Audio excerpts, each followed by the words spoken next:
All right, PRMI Mortgage, primeres.com/Alpine. Hey, if you're looking to buy or refi, or if you're just considering a reverse mortgage, call our local mortgage guy that you can trust. Call Chris Wiley at PRMI Mortgage. For nearly 25 years, Chris has been helping local San Diegans with all their mortgage needs. They make it easy. You can work with a friendly expert team that will help you get the best deal on a mortgage. I have to tell you, I was looking at a reverse mortgage. Yeah. He looked at my finances. He says, nope, you don't need it. Really? Whatever you're doing is doing just fine. You don't need to do it. You just wanted to check it out, and he said, But nope, he not a good could've- idea. he said he could could've- have sold it to you. Yeah, he could have sold it to You'd me. have So taken it. But he's a good guy. I just want to throw that out there. Plus, he's a Second Amendment guy. Lives in Alpine, 619-722-1303. Or just go to primeres.com/Alpine. Chris Wiley's been around from the very beginning. 25 years he's lived in really San good dude. Diego. Yeah, but I mean, he's been with San Diego County Gunners Yeah. from the beginning. He's been a really great guy. Okay, the topic is blank. Well, the topic's blank. So Perry Yee, we interviewed him. He's been on the show here talking Time or about two. fortified measures. And when we were interviewing him, I was saying how at one point when you and I were, I don't know, having lunch or something like that, I asked you, okay, well, what was like the scariest thing that happened to you while you were a SEAL?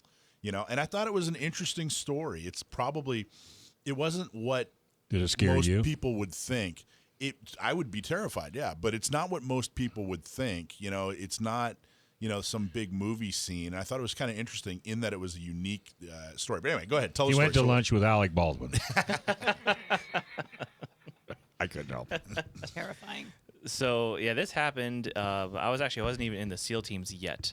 It was, I think, my last week of training. We were in SQT, which is SEAL qualification training, which a lot of people don't know is, there's BUDS, which is the first half, and then there's actually another 6-7 months of training after BUDS before you graduate, get your trident, and then go to a SEAL team. And what do you do? You jump out of planes and learn how to dive? Yeah, it's the more in-depth training.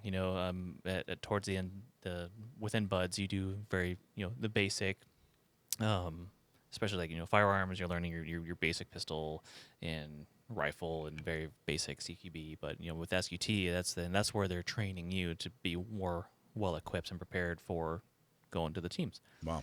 And so this was our last week of training, and we were doing a big dive out in the bay. Mm-hmm. And so San Diego Bay. San Diego Bay. And so how that works is you dive with a buddy. So you swim as a pair. You're connected with a 6-foot buddy line, and one person is the driver that's actually doing all the navigating, and then the other person is kind of the buddy. You're there just for the ride until you get to your destination and for whatever operation you're doing. And this is scuba, or you rebreathers? So we were doing the rebreathers. So we're on the Draeger systems, and so what had happened was we were dropped off. So the Yep. rebreathers, tell them what a rebreather is. So basically, with the rebreather, you have an O2 bottle, so you don't have the big oxygen tanks on your back. It sits on your chest, and you get about 4 hours of air with it's a small tank. Mm-hmm. And so when you breathe in, it recycles the air, and so there's no bubbles that can come out and go to the surface. Yep. So You can only go keeps down you- to like 30 feet or something. I think You 20. can't- Yeah, 20 feet Okay. is the max. And so, you're not really deep. But so we got dropped off in the bay over by, one of the marinas over by Harbor Drive. And so we were swimming through the bay, and we came through the little marina section there under the Coronado Bridge where all the boats are docked off. And so what we were doing is we would swim to the Coronado Bridge, and the driver of the pair, which was me at the time, we had to come up to the surface. One of our instructors was sitting there in a kayak, and he was going to give you directions on where you were going after that. So we stopped under the bridge. We were the first swimmer pair to make it. We just had a direct line to where we were supposed to be. And as I was giving him the signal for me to ascend to let him know I was going to go up to the surface, I put my hand. I was under the water on one of the stanchions of the bridge, and so I had my hand on it. And I was like, all right, I'm just going to follow this up, and then give myself a peek, see if we're under the right spot, or if we had to move left or right to find our instructor. So as I'm ascending, I have my hand on the wall, and it starts getting darker. And I'm like, this doesn't make sense. It's nighttime, but you see the lights on the bridge, so you know exactly where you are. So it starts getting darker, and I'm like, this doesn't make any sense at all. I'm getting, higher, and the water should be getting brighter, and then all of a sudden it's pitch black, and then I'm stuck. And so apparently the insides of those pillars on the bridge are hollow, and now I'm literally wedged up in there. And so, I was very claustrophobic growing up, and so now all that's started to kick in. Oh, no. And so now I'm at the point where, like, well, I don't even really know what to do. So I don't want to tug on my buddy line and have my buddy come up with me and get stuck too. But Any tugging, he's going to come up. right. So I figured, all right, I got to try to solve something out, and I'm pushing up on the inside of the wall, and I'm completely stuck. And so luckily I had enough room to where I could reach down. Our dive knives are on the inside of our ankles, and so I reached down, grabbed my dive knife, and I had to sit there and chisel away at the rock wall until I could break free and come back down.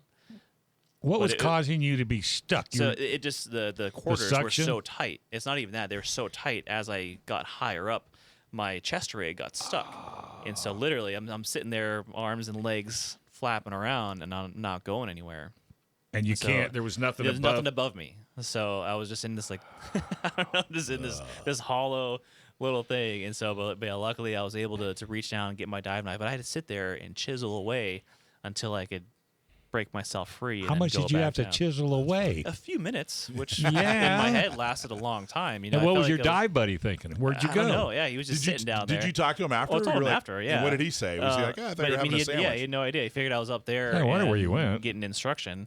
Oh, wow. But yeah, it was. And he was staying down because that's probably what he was supposed to do. Yeah, Waiting. he was just sitting there. And How pissed would you have been? You went if you that's how you bought the farm. Oh. like all that, and that's what I might how still be mad up would you there. be?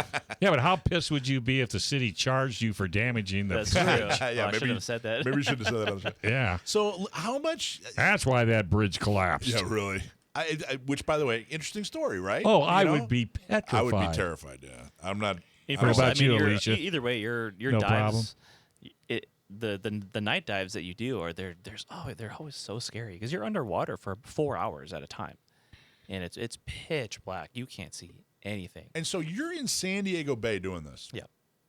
So how much? I mean, at any given time, are there just seals paddling around San Diego Bay? Is that Maybe. fairly common? Maybe. All right. How do you Good. keep from getting run over by a boat?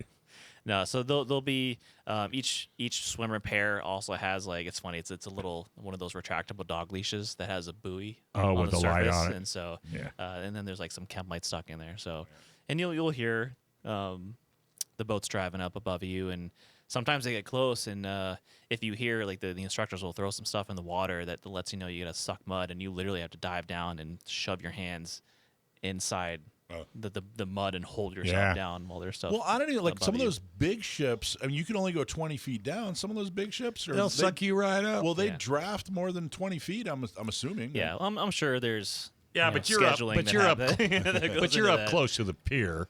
You know, they're not going to get that. I mean, they're going to be going between them. No. Well, we would swim along, the center of the bay, which also, I don't think it gets any deeper than like 40 feet or so. I don't know. I'd imagine. Yeah, I don't think it's all that. It doesn't. Yeah, doesn't have to be that big. But. That's amazing. Either way, Understand? that was one of the most terrifying moments I had. I All the stuff- have another one that would have scared you too, because when I was a kid, I was in the Explorer Scouts, and the underwater demolition team was teaching us to scuba, and they were using where you have the generator and the hookah, with the hose. Yep. So the QDT guy's down there with a couple of the kids, and one of my buddies says, "Go turn that generator off, for God's sakes." Okay. You never seen a underwater guy come out of the water so fast, because I didn't know. I shut the thing off. And he came out real quick. He needed that. I know. I had to tell him that story. Yeah. Wow, that was. It's interesting. So, Alicia, what was the most? It's like the one time when pecs don't come in handy. Yeah, Just in right. those tight spaces. Well, you got shot. I used ammunition shot, yes. I mean, how did that happen? I was doing a CQB course, and it wasn't my home though. It was someone else's domain, and in a training facility, and it was a great. And Perry's correct. The adrenaline that you get from knowing that something's going to be coming back at you just heightens you to a different level that you just can't duplicate or talk someone through until they experience it. Well, one of the best things you can do with training is you videotape. Because in your head, you think you might be all stealthy, you look all badass, and then you show them what they look like, and they're running around and their guns above their head, and it's crazy. Like how different. So you videotape your training at people's you got to houses? videotape everything. Because also when you're trying to get a point across, and it's one thing you can verbally explain it to them, but for them to visually, you can't waddle. I'm not waddling. Trust me, you're waddling. Yeah. Wow. And that's always, I've had people take video of me while I happen to be training. It sucks. It's like, oh, man. Because I thought I looked way cooler. Hey, why do you think I don't watch any of my KOSI segments? I watch none. Because if I do, it's like, oh, my God, look at that old fart. I know. It's kind of a bummer. It's really a bummer. It's really a bummer. Wow. But do you still dive? Or did that develop a love or a hatred of going underwater? No, I honestly, I don't really. If you don't have to go down, I'm not going down. You would never want to dive? You did not your thing? Yeah, I mean, I didn't have a huge love for it to begin with. So, I mean, my only experiences are in San Diego, where the water's disgusting. If you're bring me somewhere tropical where I can actually see what's going on. Yeah, I'm sure. That is the thing. I mean, when I first got to San Diego, I did a lot of diving when I was in Hawaii, and I was in high school. I was young, and I did, and then I moved to San Francisco, and there's like nothing. You don't want to get in any water up there. And then down in San Diego, I'm like, all right, what kind of diving do you guys have? And they talked a lot about the kelp forests.